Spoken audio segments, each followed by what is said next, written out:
રાધા રાધા સૌનો સ્વાગત છે. આજે આપણે વૃંદાવનના સંત શ્રી પ્રેમાનંદજી મહારાજના તાજેતરના સત્સંગની ઊંડાણપૂર્વક ચર્ચા કરવાના છીએ. રાધા રાધા. હા, આ સત્સંગના અમૂલ્ય વચનો છે. અને આનો સરસ સારાંશ ખબર છે? ગુજરાતી TV.com પર સેવક માધવ જસાપારા દ્વારા પ્રસ્તુત કરવામાં આવ્યો છે. હા, 18 ઓક્ટોબર 2025નો જે સત્સંગ હતો એના પર આધારિત છે. ખૂબ જ નિષ્ઠાથી એમણે કામ કર્યું છે. બિલકુલ.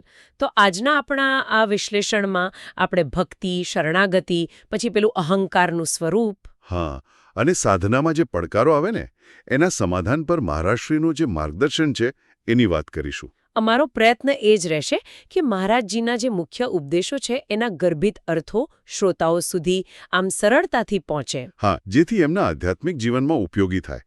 તો ચાલો શરૂ કરીએ. પહેલો મુદ્દો લઈએ, ગુરુકૃપા અને આંતરિક અનુભૂતિ. ચોક્કસ.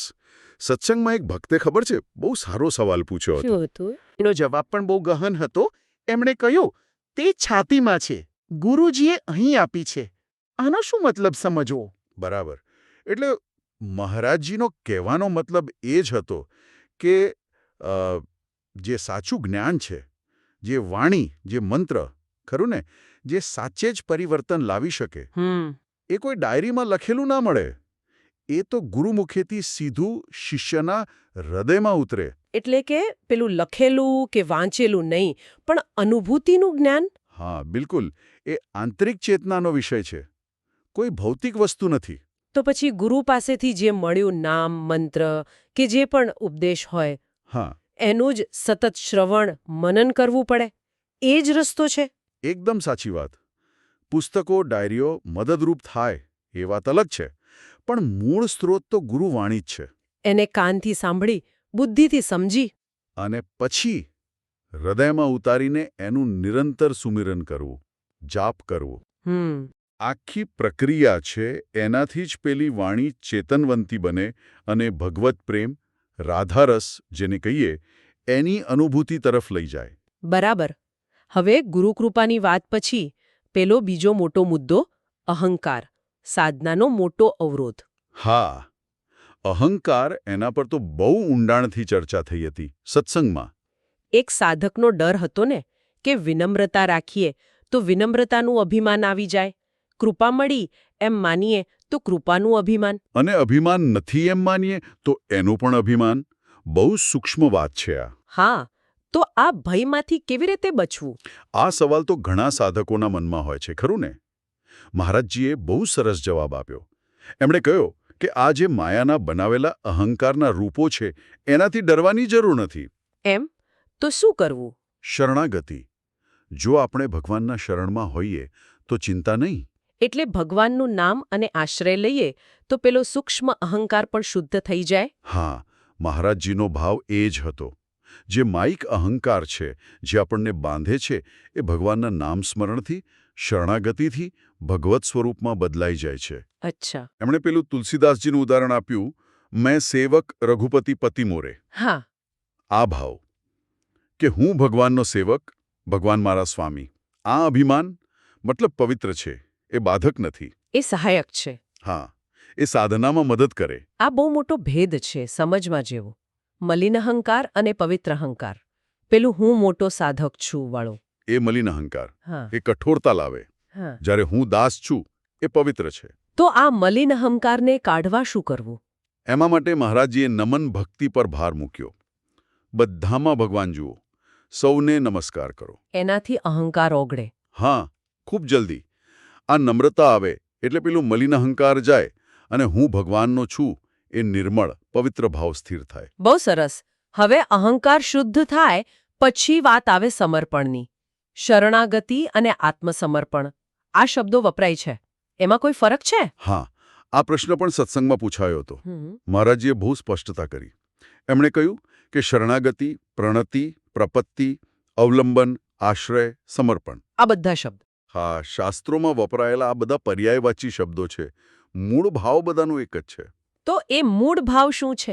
આમ સરળ શબ્દોમાં. સરળ શબ્દોમાં કહીએ તો આપણું બધું જ તન, મન, વાણી, બુદ્ધિ, અહંકાર, સર્વસ્વ ભગવાનના ચરણોમાં મૂકી દેવું. સંપૂર્ણપણે એમનો આશરો લેવો. હા, અને એ ભાવમાં રહેવું કે હું તમારો છું, તમે મારા છો. આ જ શરણાગતિ, આ જ સમર્પણ. તન, વાણી, મનથી નિર્મળ થઈને તમારો આશ્રિત છું. બસ આ ભાવ. બરાબર. હવે શરણાગતિ પછી મહારાજજીએ ચિત્ત અને વાસનાની વાત કરી. એ બહુ ઊંડી વાત હતી. હા, બહુ ગહન સત્ય કહ્યું એમણે કે આપણું જે ચિત્ત છે ને એ અનાદિકાળથી વાસનાઓથી જ બન્યું છે, ઉપાસનાથી નહીં. વાસનાઓથી એટલે ઈચ્છાઓ. હા, વાસનાઓ એ સારી પણ હોય, શુભ એટલે કે સદ્વાસના, અને ખરાબ પણ હોય, અશુભ એટલે કે અસદ્વાસના. અને એટલે જ આપણું મન, ઇન્દ્રિયો બધું સહેલાઈથી બહારની દુનિયા તરફ ખેંચાય છે, કારણ કે એ પ્રકૃતિનો ભાગ છે. સાચી વાત. સ્થૂળ અને સૂક્ષ્મ પ્રકૃતિ. પરમાત્મા તો પ્રકૃતિથી પર છે. એમના તરફ જવા માટે ખાસ પ્રયત્ન કરવો પડે. પેલું તુલસીદાસજીનું પદ પણ ટાંક્યું હતું એમણે. હા, ગોચર જહ લગુ મન જાય, સો સબ માયા જાણો ભાઈ. જ્યાં સુધી મન પહોંચે એ બધું માયા જ જાણવું. તો આ વાસનાઓનું શું કરવું? એ જ તો સંસ્કાર બનીને કર્મ કરાવે છે ને, પુણ્ય પાપ. બરાબર. અને એના ફળરૂપે જન્મ મરણનું ચક્કર ચાલ્યા કરે. એટલે જ મનુષ્ય જન્મ મળ્યો છે તો આ તકનો લાભ લેવાનો. કેવી રીતે? ભગવાનના નામ જપ, ભજન, સત્સંગ, એના દ્વારા જે અશુભ વાસનાઓ છે એનો નાશ કરવાનો. અને જે શુભ વાસનાઓ હોય, જેમ કે સેવા કરવી છે, ભક્તિ કરવી છે, એનું શું? મહારાજજી કહ્યું કે શુભ વાસનાઓને ભગવાનમાં સમર્પિત દેવાની. હું કરું છું એ ભાવ કાઢી નાખવાનો. ભગવાન કરાવે છે એ ભાવ રાખવાનો. અચ્છા. આમ ધીમે ધીમે બધી વાસનાઓ ભગવાન તરફ વળી જાય અને અંતે ચિત્ત વાસના રહિત એટલે કે નિર્વાસનિક થઈ જાય. એને જ ભગવદાકાર વૃત્તિ કહેવાય. સમજાયું. હવે ઘણા લોકોને પેલો ભૂતકાળનો ડર સતાવતો હોય. ભૂલો થઈ ગઈ હોય એનો પછતાવો, અને ભવિષ્યમાં ફરી ભૂલ થશે એનો ડર. હા, આ બહુ જ કોમન પ્રશ્ન છે સાધકો માટે. ગ્લાનિ રહે મનમાં. તો આમાંથી બહાર આવવા શું ઉપદેશ હતો સત્સંગમાં? આનો ઉપાય મહારાજજીએ એકદમ સ્પષ્ટ અને દૃઢતાથી બતાવ્યો. ભગવાનના નામનો આશરો. કોઈ બીજો રસ્તો નથી. ખાસ કરીને રાધા નામ. હા, વિશેષ કરીને રાધા નામનું ચિંતન, જપ, શ્રવણ, કીર્તન. કારણ કે આ નામ જ બધા પાપોનો નાશ કરનારું છે અને બધું મંગલ કરનારું છે. પેલું લપસણી જગ્યાનું ઉદાહરણ પણ આપ્યું તું ને? હા, બહુ સરસ ઉદાહરણ હતું કે આ સંસાર માયાની લપસણી જગ્યા જેવો છે. ડગલે ને પગલે લપસી પડાય. તો ભગવાનનું નામ એ લાકડી છે, એના સહારે સંભાળીને ચાલી શકાય. અને એમણે કહ્યું કે લપસવાનો ભય રહેવો પણ જરૂરી છે. ભય જરૂરી છે? હા, કારણ કે જે સાવ નિર્ભય થઈ જાય ને એ ભૂલો કરી બેસે.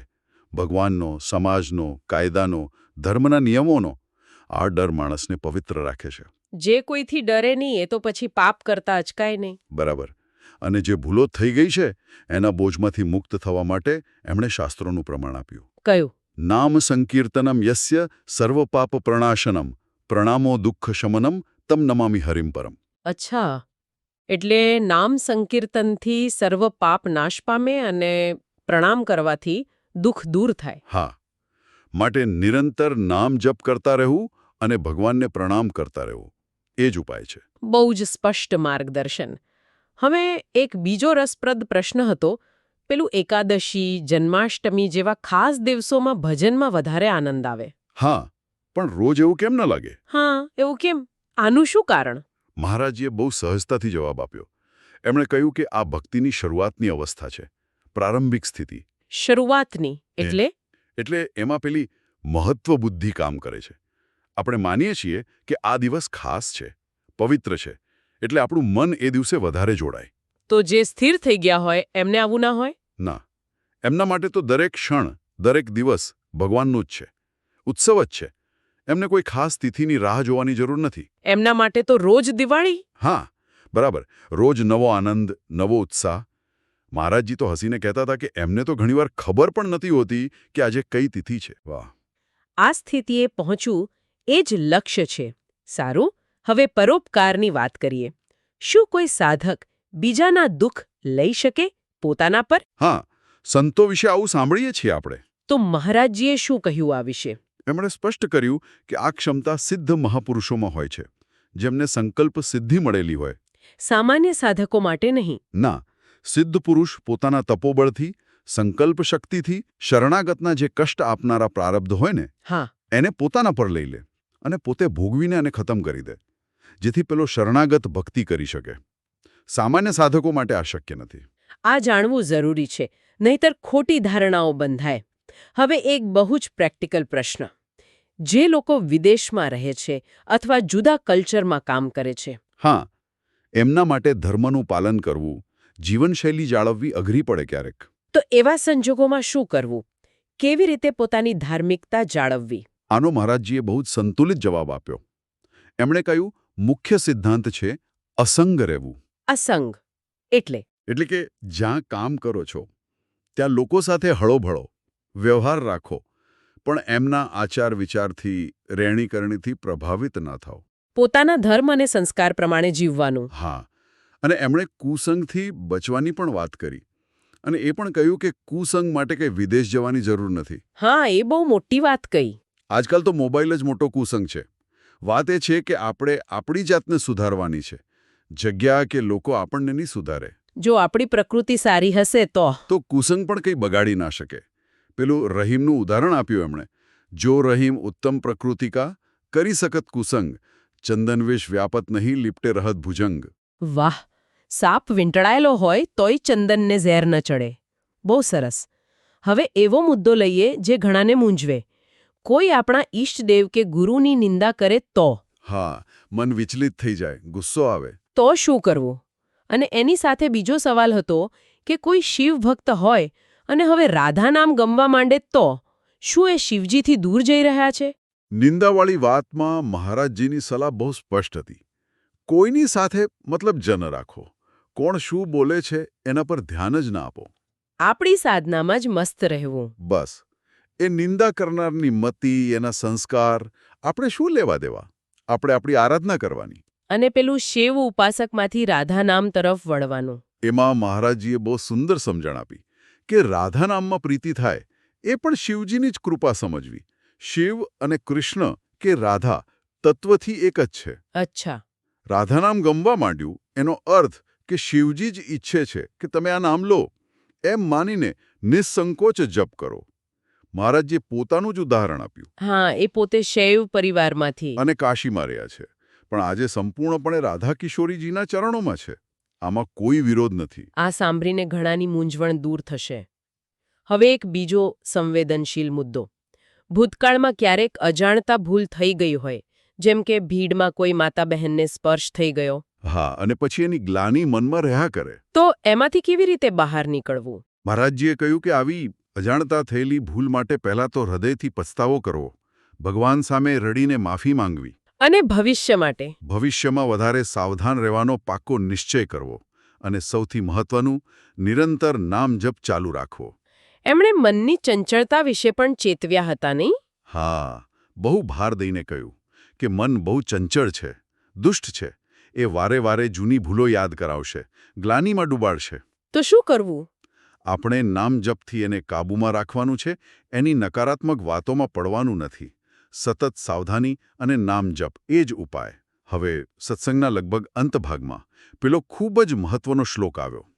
શ્રી ચૈતન્ય મહાપ્રભુનો. હા, તૃણાદપી સુનિચેનવાળો. હા, તૃણાદપી સુનિચેન તરોરપી સહિષ્ણુના અમાનીના માનદેન કીર્તનીય સદાહરી.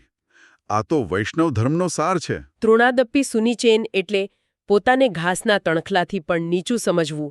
કહેવું સહેલું છે, પણ કરવું બહુ અઘરું. સાચી વાત. આપણે મોઢે બોલીએ કે હું તો અધમ છું, પણ કોઈ બીજો કહે તો તરત લાગી આવે. મહારાજજીએ શ્રી રંગનાથજીના આચાર્યનું ઉદાહરણ આપ્યું હતું ને, જે પોતાની નિંદા સાંભળીને ખુશ થયા હતા. હા.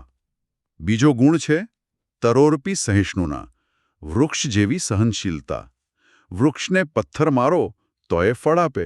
ટાળ, તડકો, વરસાદ બધું સહન કરે. એ જ રીતે સાધકે માન, અપમાન, નિંદા, સ્તુતિ, સુખ, દુઃખ બધું સંભાવે સહન કરવાનું. જે ખરાબ કરે એનું પણ ભલું વિચારવાનું. ઠાકુર હરિદાસજીનું ઉદાહરણ. 22 બજારોમાં માર ખાધો, પણ મોઢામાંથી હરી બોલ જ નીકળ્યો. એ જ, અને મારનાર માટે પ્રાર્થના કરી, એ છે ખરી સહનશીલતા. ત્રીજો ગુણ અમાનીના, માનદેન. એટલે પોતાના માટે માનની ઈચ્છા નહીં રાખવાની અમાની. અને બીજા બધાને ભલે ગમે તેવા હોય પૂરેપૂરું માન આપવાનું માનદેન, કારણ કે બધામાં ભગવાન છે. અને આ ત્રણેય ગુણો સાથે શું કરવાનું? કીર્તનીય સદા હરિ. આ ગુણોને જીવનમાં ઉતારીને નિરંતર હરિનું નામ કીર્તન કરવાનું. તો જ એ કીર્તન સાચું કહેવાય, નહીતર એ ખાલી યાંત્રિક ક્રિયા રહે. આ ગુણો વગરનું કીર્તન અધૂરું છે. હા, આ શ્લોક ભક્તિમાર્ગનો આધારસ્તંભ છે. ખરેખર આ શ્લોક પર તો બ્રહ્મગાનન જોઈએ. સત્સંગમાં પેલું ગીત ગોવિંદના શ્લોકવાળી વાત પણ હતી ને, જગન્નાથજીના પ્રસાદમાં મળેલો શ્લોક. હા, કંસારીરપી સંસારવાળો, એનો પણ મહારાજજીએ એક અદ્ભુત ગૂઢ અર્થ સમજાવ્યો રાધા વલ્લભ ભાવ પ્રમાણે. શો અર્થ હતો એ? સામાન્ય રીતે કંસારી એટલે કંસના દુશ્મન કૃષ્ણ, પણ સંતો અર્થ કરે છે ક એટલે સુખ, સારી એટલે વિસ્તારનાર, એટલે સંસારમાં સુખનો વિસ્તાર કરનાર શ્રીકૃષ્ણ. અચ્છા. એ પણ સંસારવાસના બંધન શૃંખલામ, એટલે કે જે ભગવત પ્રેમ સ્વરૂપા શ્રી રાધાજી છે, જે એમને બાંધનારી સાંકળ સમાન છે. હા. એમને રાધામ આધાય હૃદયમાં ધારણ કરીને તત્યાજ વ્રજ સુંદર્ય, બીજી બધી ગોપીઓનો ત્યાગ કરી દે છે. એટલે આ શ્લોક પણ શ્રી રાધાજીની સર્વોપરિતા બતાવે છે. હા, પરોક્ષ રીતે રાધાવલ્લભ ભાવને પ્રગટ કરે છે. સંતો શાસ્ત્રોના કેટલા ઊંડા અર્થ કાઢી શકે છે નહીં? અદ્ભુત. અને છેલ્લે પેલી ભાવુક વાત આવી, ગુરુના આયુષ્ય માટે ભક્તો પોતાનું આયુષ્ય આપે, એ ભાવ. હા, પૂજ્ય શેઠજી અને સ્વામીજી મહારાજજીનો પ્રસંગ કયો હતો. અને પછી મહારાજજીએ પોતાના જીવનનો અનુભવ કહ્યો. હા, એ બહુ જ પ્રેરક છે કે જ્યારે એમને ગળાનું કેન્સર થયું, ડોક્ટરે કહ્યું કે બહુ તો 2.5 થી 5 વર્ષ, પણ આજે 17-18 વર્ષથી વધારે થઈ ગયા. ભક્તોના પ્રેમ, ભાવ, ભગવાનની કૃપા. મહારાજજી હસીને કહેતા હતા કે જે ડોક્ટરો હતા એમાંના ઘણા તો જતા રહ્યા, પણ દર્દી હજી અહીં જ છે. આ સાંભળીને શ્રદ્ધા એકદમ દૃઢ થઈ જાય. ભક્તોના શુદ્ધ ભાવ અને ભગવાનની કૃપાનું આ જીવતું જાગતું પ્રમાણ છે. ખરેખર. તો આજના આ સમગ્ર ચર્ચાનો સાર, જે શ્રી પ્રેમાનંદજી મહારાજના સત્સંગ પર આધારિત છે અને ગુજરાતીTV.com પર સેવક માધવ જસાપરા દ્વારા સરસ રીતે રજૂ થયો છે, એના મુખ્ય મુદ્દા શું રહ્યા? મુખ્ય મુદ્દાઓ તો ઘણા સ્પષ્ટ થયા. ગુરુવાણીનું મહત્વ સૌથી ઉપર, પછી અહંકારના સૂક્ષ્મ રૂપોને ઓળખીને એને શુદ્ધ કેમ કરવો, સાચી શરણાગતિ એટલે શું, વાસનાઓ પર જીત મેળવવા નામજપ કેટલો શક્તિશાળી છે, અને પેલા 3 મુખ્ય ગુણો, અત્યંત નમ્રતા, વૃક્ષ જેવી સહનશીલતા અને બધાને માન આપવું, આ ભક્તિના પાયા છે. બિલકુલ. અને આ ચર્ચાના અંતે શ્રોતાઓ માટે એક વિચાર મૂકી શકાય, ખરું ને? હા, જરૂર. કે આજના જમાનામાં જ્યાં અહંકાર, અસહિષ્ણુતા આટલા બધા છે, ત્યાં તૃણાદપી સુનીચેન, તણખલાથી પણ નીચું, અને તરોરપી સશિષ્ણુના, વૃક્ષ જેવી સહનશીલતા, આ આદર્શોને આપણા જીવનમાં, આપણા વ્યવહારમાં કેવી રીતે ઉતારવા? આ ખરેખર દરેક સાધકે, દરેક વ્યક્તિએ વિચારવા જેવો પ્રશ્ન છે. આત્મનિરીક્ષણ કરવાનો વિષય છે. સાચી વાત. આશા રાખીએ કે શ્રી પ્રેમાનંદજી મહારાજના આ અમૂલ્ય વચનો, જેનો સારાંશ ગુજરાતીTV.com પર સેવક માધવ જસાપરા દ્વારા ઉપલબ્ધ છે, એ સૌના જીવનમાં પ્રકાશ પાથરશે. અમે ગુજરાતી ટીવી અને સેવક માધવ જસાપરાનો આ સુંદર કાર્ય બદલ આભાર માનીએ છીએ. અને શ્રોતાઓને વિનંતી કે જો આપને આ ઊંડાણપૂર્વક ચર્ચા ગમી હોય, ઉપયોગી લાગી હોય, તો જરૂરથી આ વિડીયોને લાઇક કરશો, આપના મિત્રો, પરિવારજનો સાથે શેર કરશો, અને હા, ગુજરાતીTV.comની ચેનલને સબસ્ક્રાઇબ કરવાનું ચૂકશો નહીં. અને આપના વિચારો, આપના પ્રતિભાવો, કોઈ સૂચનાઓ હોય તો નીચી કોમેન્ટ બોક્સમાં જરૂર લખજો. અમને જાણવા ગમશે. આપના પ્રતિભાવો અમને પ્રોત્સાહન આપે છે. રાધા રાધા. રાધા રાધા.